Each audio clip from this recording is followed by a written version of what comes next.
नमस्कार, मी सौरभ कोरटकर. जय महाराष्ट्रमध्ये आपल्या सगळ्यांचं स्वागत. मुंबई महापालिकेतील कंत्राट आणि त्यावर होणारे वाद हा मुंबईकरांसाठी नवा विषय नाहीये. देशातल्या काही राज्यांपेक्षाही मोठं बजेट असलेल्या या महापालिकेची कंत्राटही तितकीच मोठी.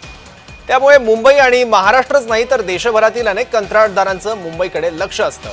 पण या सगळ्या कंत्राटदारांच्या साथीनं मुंबई महापालिकेनं एक नवा घोटाळा जन्माला घातल्याचा आरोप होतोय.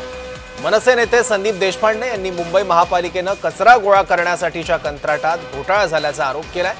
गुजरात आणि दिल्लीतील कंपन्यांना फायदा मिळवून देण्यासाठी कंत्राटाच्या अटी बदलण्यात आल्या आहेत आणि कंत्राटाची किंमत तब्बल 40% वाढवली आहे, असाही आरोप देशपांडेंनी केला आहे.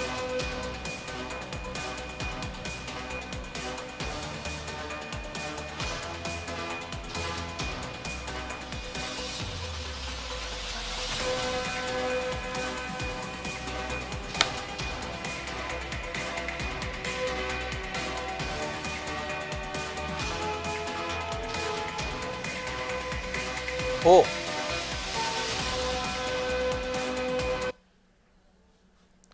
तर कचरा घोटाळ्यात सनी पांडियन नावाची व्यक्ती आहे आणि त्या व्यक्तीची चौकशी व्हायला हवी अशी मागणी संदीप देशपांडेंनी केली आहे.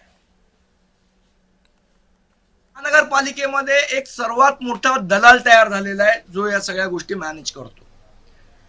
त्याचं नाव आहे सनी पांडियन. आता हा सनी पांडियन कोण आहे? हा महानगरपालिकेचे जे एएमसीज आहेत, या एएमसीच्या कॅबिन मध्ये काय करत असतो याची चौकशी झाली पाहिजे. त्यांच्या बाहेर असलेलं सीसीटीव्ही फुटेज चेक करा. सनी पांडियन महानगरपालिकेच्या सगळ्या ज्या वरिष्ठ अधिकारी आहेत त्यांच्याकडे काय म्हणून फिरत असतो. आणि याबद्दल बोलण्यासाठी ज्यांनी हा घोटाळा उघडकीस आणला ते संदीप देशपांडे हे स्वतः आपल्यासोबत आहेत. मनसेचे मुंबई अध्यक्ष आहेत आणि त्याचबरोबर ज्येष्ठ पत्रकार सुनील शिंदे सुद्धा आहेत. मी दोघांचं स्वागत करतो आणि सगळ्यात आधी मी संदीप देशपांडेंकडे जातो. संदीप देशपांडेंची निविदा अजून उघड झाल्या पण नाहीत आणि तुमच्यापर्यंत ही माहिती नेमकी आली कशी? नाही, विषय असा आहे, महानगरपालिकेमध्ये मी 5 वर्ष नगरसेवक होतो. असे अजूनही चांगले आणि प्रामाणिक अधिकारी आहेत जे आपल्याला माहिती देतात. मला असं वाटतं ही जी माहिती जी मी सकाळी आज पत्रकार परिषद घेऊन सांगितली तुम्हाला की या कंपन्या क्वालिफाय होणार आहेत आणि आज संध्याकाळी दुपारी 3 वाजता ती निविदा उघडली. त्या निविदामध्ये जे मी कंत्राटदार सांगितले तेच कंत्राटदार क्वालिफाय झालेत. ती लिस्ट माझ्याकडे आता व्हॉट्सअपवर आहे, मी पाहिजे तर तुम्हाला पाठवून देईन. ज्या पद्धतीचं मॅनेजमेंट या महानगरपालिकेमध्ये करण्याचा प्रयत्न चालू आहे, कुठल्या तरी आपल्या जवळच्या ओळखीच्या कंपन्यांना काम मिळावं याच्यासाठी टेंडर कंडिशन बदलायच्या, पण नुसत्या कंपन्यांना काम मिळून नाही तर त्याच्यासाठी निविदेची रक्कम पण वाढवायची. म्हणजे ज्या महानगरपालिकेमध्ये निविदेच्या रकमेच्या बिलो 10%, 20% बिलो, सुनील शिंदे साहेब आहेत, त्यांना माहिती असेल की कसे बिलो जायचे लोक. आज तिकडे अबोव मध्ये टेंडर चाललेलं आहे आणि ते पण 10-10, 20-20% दिले तर 30-30, 40-40% अबोव चाललेले आहेत. हा शेवट जनतेचा पैसा आहे जो कर स्वरूपात आपण भरतोय आणि त्या पैशाची मलई दुसऱ्या जण खात आहेत. मला असं वाटतं याच्यासारखी दुर्दैवाची गोष्ट नाही. संदीप देशपांडे, तुम्ही सनी पांडियन या नावाचा वारंवार उल्लेख केला. हे नाव मराठी वाटत नाहीये. कोण आहे हा सनी पांडियन? सनी पांडे हा ह्याच कंपन्यांमधला एक डायरेक्टर आहे ज्यांनी हे टेंडर सेट केलंय, ज्यांनी लोकांना कशा पद्धतीने आपल्याला काम द्यायचंय, कोणाला काम द्यायचंय याची सगळी अरेंजमेंट केलेली आहे. आणि त्याचं पॉलिटिकल कनेक्शन काय आहे हे उद्या मी पत्रकार परिषद घेऊन सांगणार आहे. ओके, आता तुम्ही काय गौप्यस्फोट करता ते बघावं लागणार आहे. पण संदीप देशपांडे, मुंबईतल्या कंपन्या पात्र होणार नाही अशा जाणीवपूर्वक अटी या कंत्राट देताना ठेवण्यात आल्याचा आरोप सुद्धा तुम्ही केलाय. काय मुंबईतल्या कंपन्यांवर काय नाराजी आहे महापालिकेची?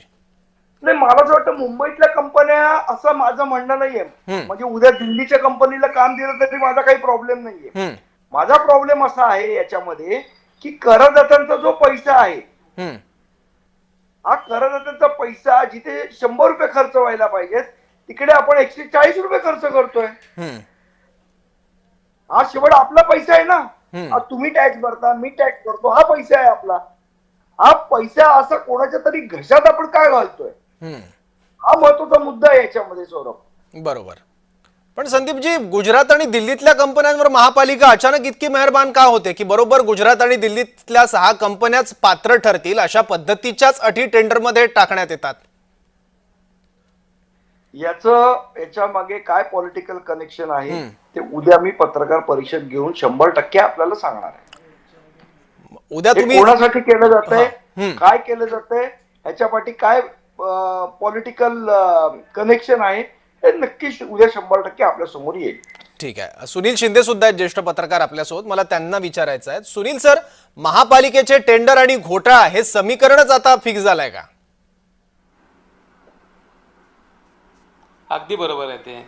ही काही पहिलीच घटना आहे असं नाही. ती गेल्या अनेक वर्षापासून मुंबई महानगरपालिकेमध्ये असा प्रकार घडत असतो. कंत्राटदारांचे आणि अधिकाऱ्यांचे फार चांगले संबंध असतात. आता कचऱ्याच्या संदर्भात संदीप देशपांडे साहेबांनी पत्रकार परिषद घेतली. अगदी ते खरं आहे, त्याच्यामध्ये खोटं असं काही नाही. आताच एक कांजूरमार्गच्या संदर्भात मध्ये सुद्धा उपाध्याय बोरिवलीचे आमदार आहेत, त्यांनी विधानसभेमध्ये प्रश्न उपस्थित केला. तिथे एक त्यांना 2011 ते 2034 पर्यंत काम दिलेलं आहे. त्या कांजूरमार्ग डम्पिंग ग्राउंड मध्ये जे कुणाला दुर्गंधी वगैरे येणार नाही, स्वच्छता वगैरे ठेवायला पाहिजे, ही कामं त्यांना देण्यात आलेली आहे. पण त्या कामामध्ये सुद्धा अनियमितता असल्यामुळे लोकांना अजूनही, तिथल्या परिसरातील लोकांना अजूनही त्रास होतोय. आणि इथे फक्त पालिकेत फक्त दंड आकारला जातो, पण ते कॉन्ट्रॅक्ट काढून घेतलं जात नाही. एक गुलाब्याचं सुद्धा उदाहरण आता देता येईल. तिथे एक सिमेंट कॉन्क्रीटची कामं दिली होती. मुंबई शहरामध्ये सगळीकडे कामं सुरू झाली, परंतु दक्षिण मुंबईमध्ये त्या कॉन्ट्रॅक्टरने काम केलं नव्हतं. पालिकेने जेव्हा ते काम काढून घेतलं तेव्हा तो कोर्टात गेला. म्हणजे इतकी त्यांची ती दादागिरी आहे की मी त्याला वर्क ऑर्डर दिल्यानंतर सुद्धा जर काम करत नसेल तर पालिकेने घेतलेली भूमिका रास्त होती. पण त्यानंतर सुद्धा तो कोर्टात जातो, माझं पालिकेने काम काढून घेतलं म्हणून. म्हणजे आणि विशेषतः मुंबई महानगरपालिकेमध्ये अमराठी कॉन्ट्रॅक्टर आहेत, त्यांची संख्या जास्त आहे. मराठी तर मला वाटतं औषधाला सुद्धा नाहीये मराठी. खरं म्हणजे गेल्या 25-1 वर्षामध्ये ह्या मुंबई महानगरपालिकेमध्ये शिवसेनेची सत्ता होती, पण त्या काळामध्ये मराठीचा एकही कॉन्ट्रॅक्टर महापालिकेत येऊ शकला नाही.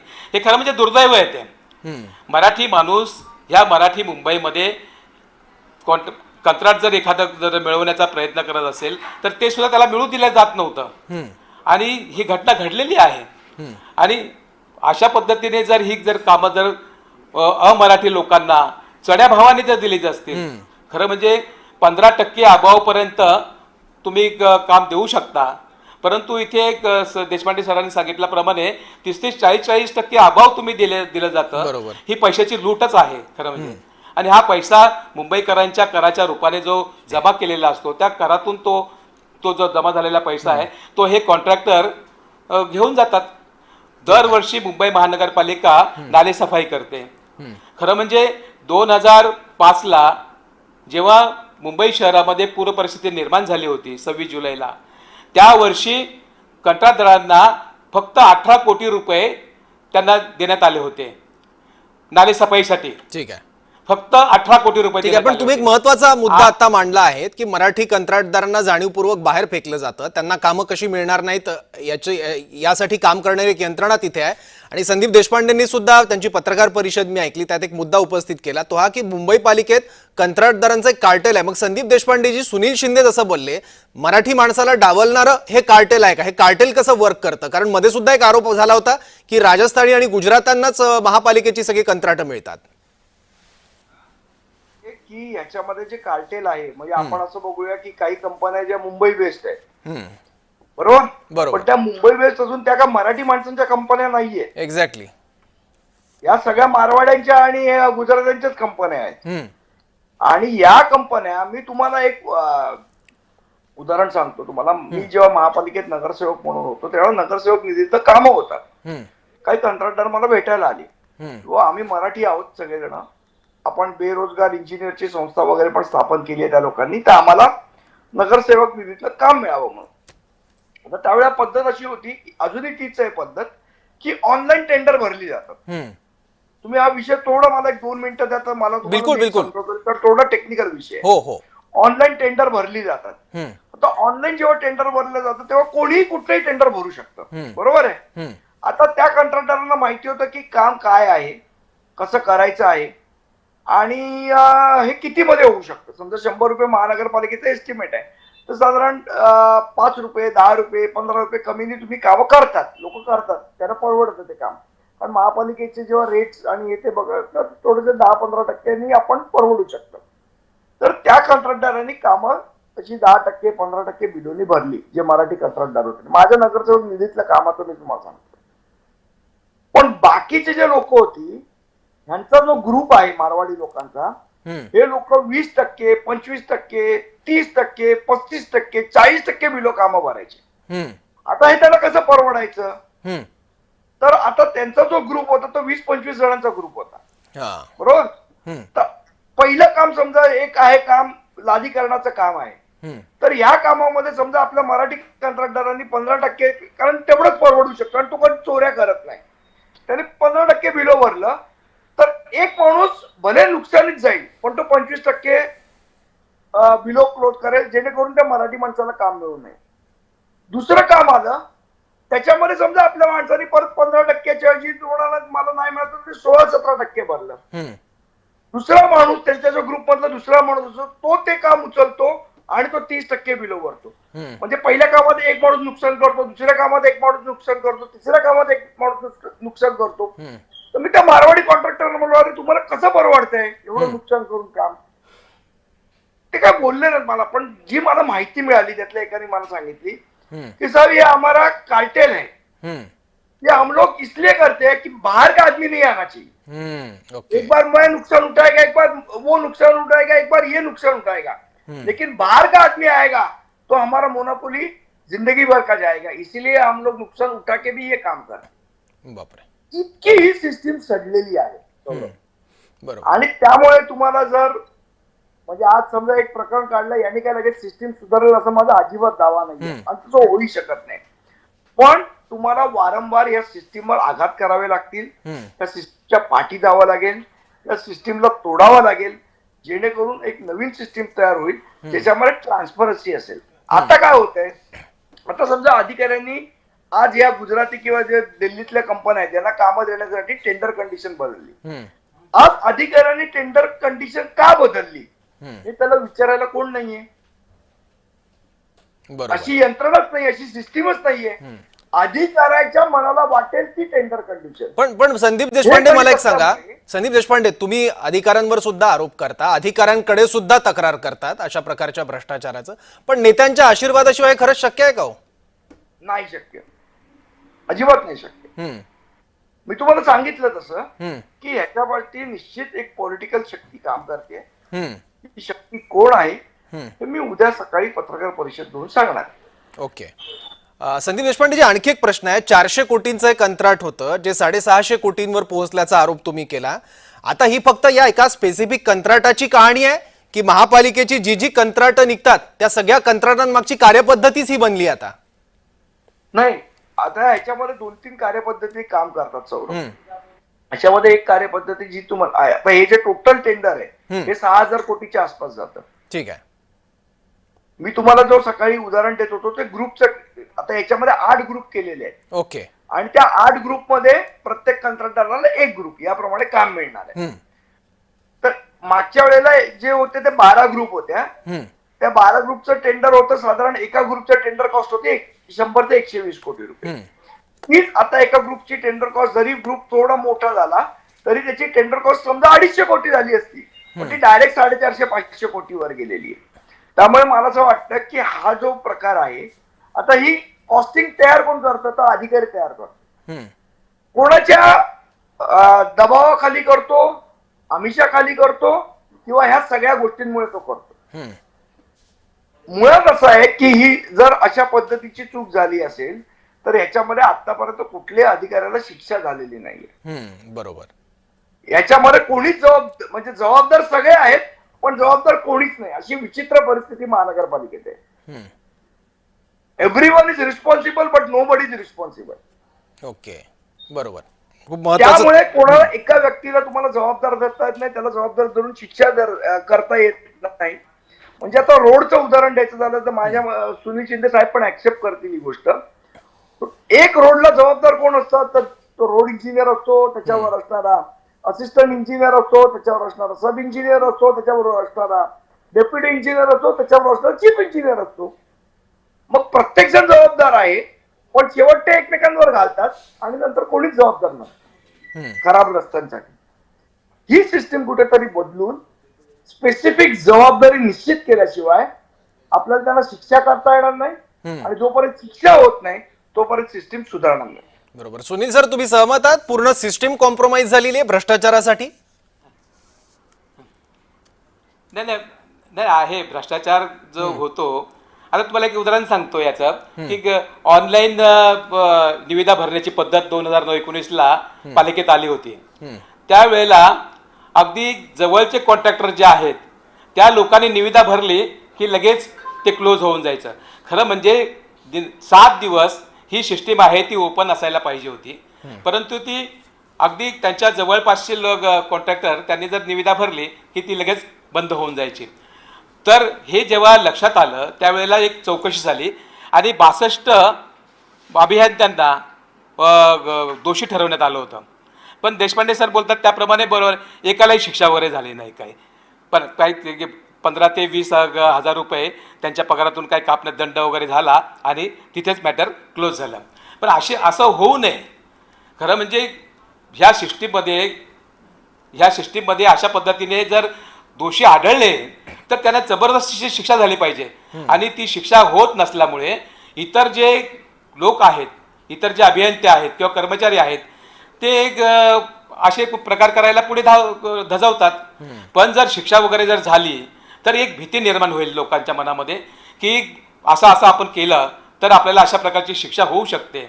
आणि जर ही शिक्षा झाली तर आपली नोकरी वगैरे जाऊ शकते, आपल्याला इतर ठिकाणी कुठे नोकरी मिळणार नाही. ही एक प्रकारची भीती निर्माण जर झाली त्यांच्या मनामध्ये तरच हे सगळे जे प्रकार घडत असतात ते घडणार नाहीत. पण या दोषी असलेल्या लोकांना शिक्षा वगैरे होत नाही हे संदीप सर बोलतात ते अगदी बरोबर आहे. बरोबर. संदीप देशपांडे, मी यापूर्वी सुद्धा बघितलं आहे की महापालिकेतल्या काही नेत्यांकडून सुद्धा भ्रष्टाचाराचे आरोप झालेत. मला कोणाचं नाव घ्यायचं नाही, पण सत्तेत असलेल्याच काही नेत्यांनी महापालिकेचे अधिकारी कसा भ्रष्ट कारभार करतात असा आरोप केलेला होता. इतकं सगळं घडतं, सगळ्या पक्षाचे नेते त्याबद्दल बोलतात, कारवाई का होत नाही? मग आपल्या अख्ख्या व्यवस्थेला कसली भीती आहे? मी तुम्हाला तेच सांगितलं की व्यवस्था निर्माण अशा पद्धतीने केल्या गेलेली आहे की या व्यवस्थेमध्ये जबाबदार सगळेजण आहेत पण जबाबदार कोणीच नाही. Everyone is responsible but no one is responsible. अशा पद्धतीची ही सिस्टीम आहे. जोपर्यंत बघा कसं सौरभ, एक सिस्टीमनी तुम्ही जेव्हा एक सिस्टीम तयार होते तेव्हा ती सिस्टीम जेव्हा पूर्ण करप्ट होते त्या जागी तुम्हाला नवीन सिस्टीम उभारावं लागतं. त्या सिस्टीमचे लूपहोल शोधावे लागतात की काय लूपहोल्स आहेत, कशा पद्धतीने. मी जसं तुम्हाला सांगितलं, आता समजा टेंडरिंग प्रोसेस आहे, अख्खी टेंडरिंग प्रोसेस कॉम्प्रोमाइज आहे सौरभ. बरोबर. याच्यामध्ये कोण एक व्यक्ती कॉम्प्रोमाइज नाहीये किंवा कोण एखादा पॉलिटिकल पक्ष कॉम्प्रोमाइज नाहीये, अख्खी सिस्टीम कॉम्प्रोमाइज आहे. आणि त्या सिस्टीमवर ज्याचं वर्चस्व आहे त्याला टेंडर मिळतं.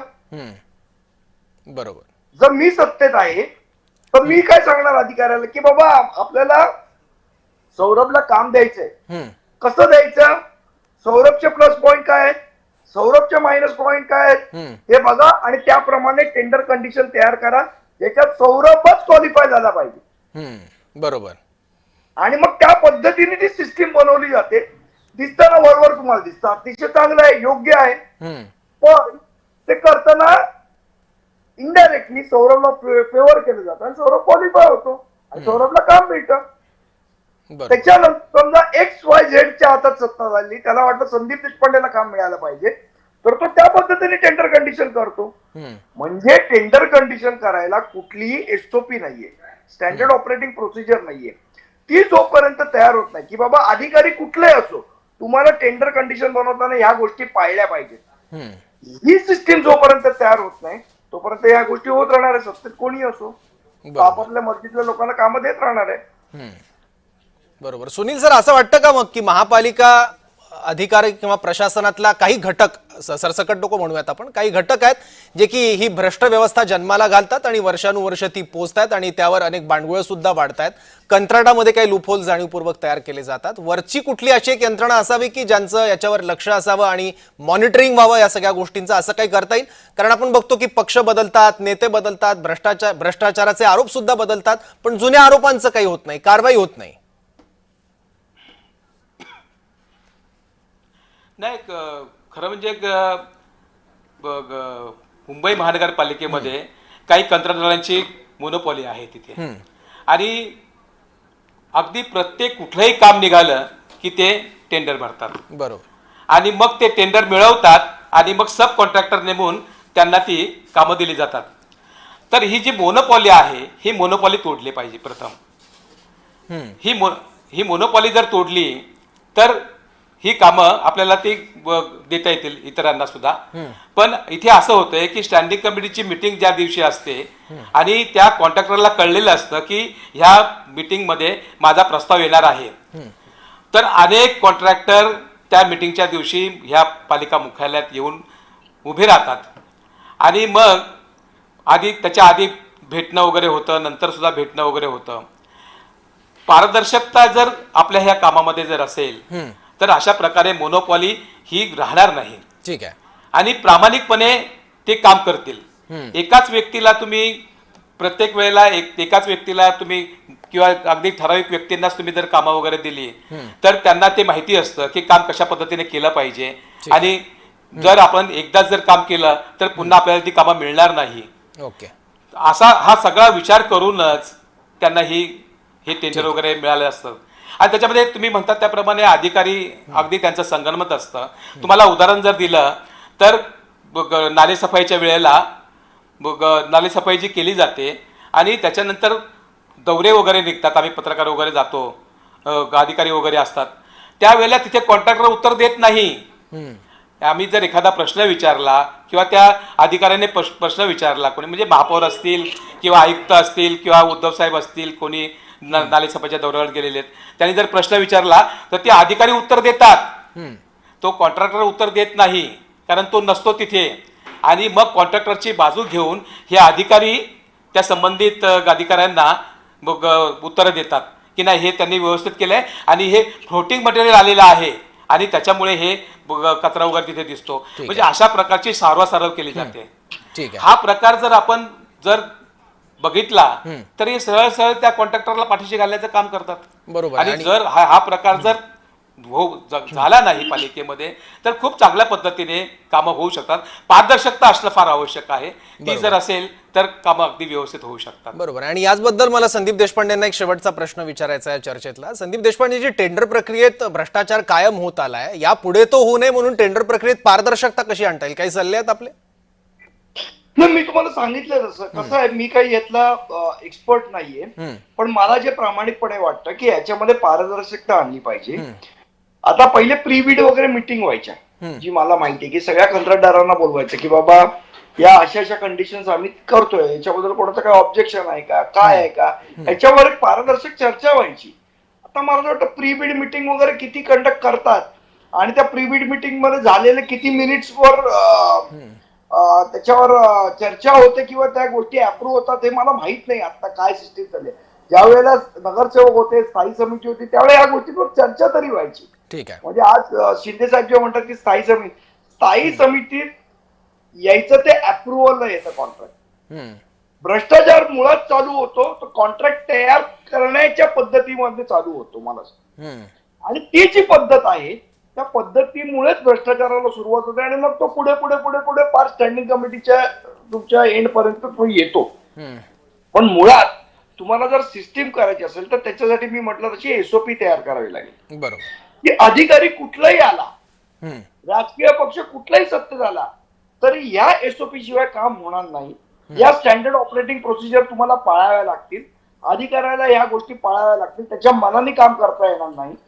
फॉर एक्झाम्पल, उदाहरण म्हणून मी सांगतो तुम्हाला याच्या ट्रान्सफरशी कशी आणायची. समजा कॉन्ट्रॅक्ट आहे 6,000 कोटीचं, तर जी कॉन्ट्रॅक्टची व्हॅल्यू आहे त्याच्या किती टक्के कॅपिटल असणारी कंपनी क्वालिफाय होऊ शकते याचा एक ठोकताळा. प्रत्येक वेळा काय होतं, आता समजा तुम्हाला संदीप देशपांडेला काम द्यायचंय आणि त्याच्या कंपनीचं कॅपिटल जास्ती आहे, तर त्या टेंडर कंडिशन मध्ये मुद्दा असा येतो की ज्याची कॅपिटल अमुक अमुक आहे तोच यायला क्वालिफाय होणार. समजा संदीप देशपांडेची कॅपिटल कमी आहे आणि त्यालाच काम द्यायचंय, ठीक आहे. तर टेंडर कंडिशन मध्ये येतं यांची कॅपिटल कमी असली तरी चालेल. ओके. मग याच्या स्टँडर्ड ऑपरेटिंग प्रोसिजर कुठे येते? ती जर स्टँडर्ड ऑपरेटिंग प्रोसिजर झाली तर बऱ्यापैकी, मी संपूर्णपणे म्हणणार नाही, पण बऱ्यापैकी या गोष्टींना आळा बसायला मदत होऊ शकेल. ठीक आहे. आता तुम्ही उद्याच्या पत्रकार परिषदेकडे सुद्धा बोट दाखवलाय. उद्या तुम्ही काय बॉम्ब फोडता ते आम्हाला सुद्धा बघायचं आहे. तुर्तास धन्यवाद संदीप देशपांडेजी आणि सुनील शिंदे सर, आपण या चर्चेत सहभागी झालात, वेळ दिलात त्यासाठी.